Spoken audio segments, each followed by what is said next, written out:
আসসালামু আলাইকুম। পোষা প্রাণী নিয়ে ট্রাভেল করার সময় কিছু গুরুত্বপূর্ণ বিষয় ফলো করা অত্যন্ত জরুরি। এগুলো নিয়েই আমি আজ আলোচনা করব। পোষা প্রাণীর সাথে যাত্রা করার সময় অতিরিক্ত গরম এবং অতিরিক্ত শব্দ এড়িয়ে চলতে হবে।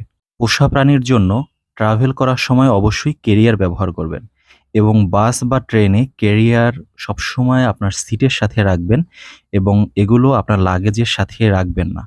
যদি তীব্র গরমের সময় ট্রাভেল করেন, তাহলে ট্রাভেলটা অবশ্যই ভোরে বা রাতে করার চেষ্টা করবেন এবং পোষা প্রাণী নিয়ে যাত্রা করলে শীতাতপ নিয়ন্ত্রিত গাড়িতে যাত্রা করার ব্যবস্থা করবেন।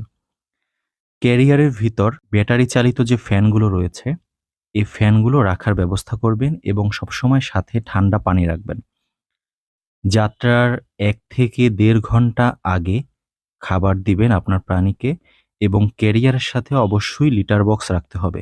যখন আপনার যাত্রা বিরতি হবে তখন এই লিটার বক্সগুলো পরিবর্তন করে নিবেন। যদি খুব বেশি দূরের যাত্রা হয় তাহলে অবশ্যই আপনার কুকুর বা বিড়ালকে বেল্ট অথবা হার্নেস পরিয়ে নিবেন এবং শান্ত রাখার চেষ্টা করবেন সবসময় এবং বমির প্রবণতা যেন না হয় সেই ব্যবস্থা করবেন। প্রয়োজনে চিকিৎসকের পরামর্শ নিয়ে নেবেন। আশা করি ট্রাভেলের সময় এই ব্যবস্থাগুলো আপনারা মেনে চললে আপনার পোষা প্রাণী নিয়ে যাত্রা শুভ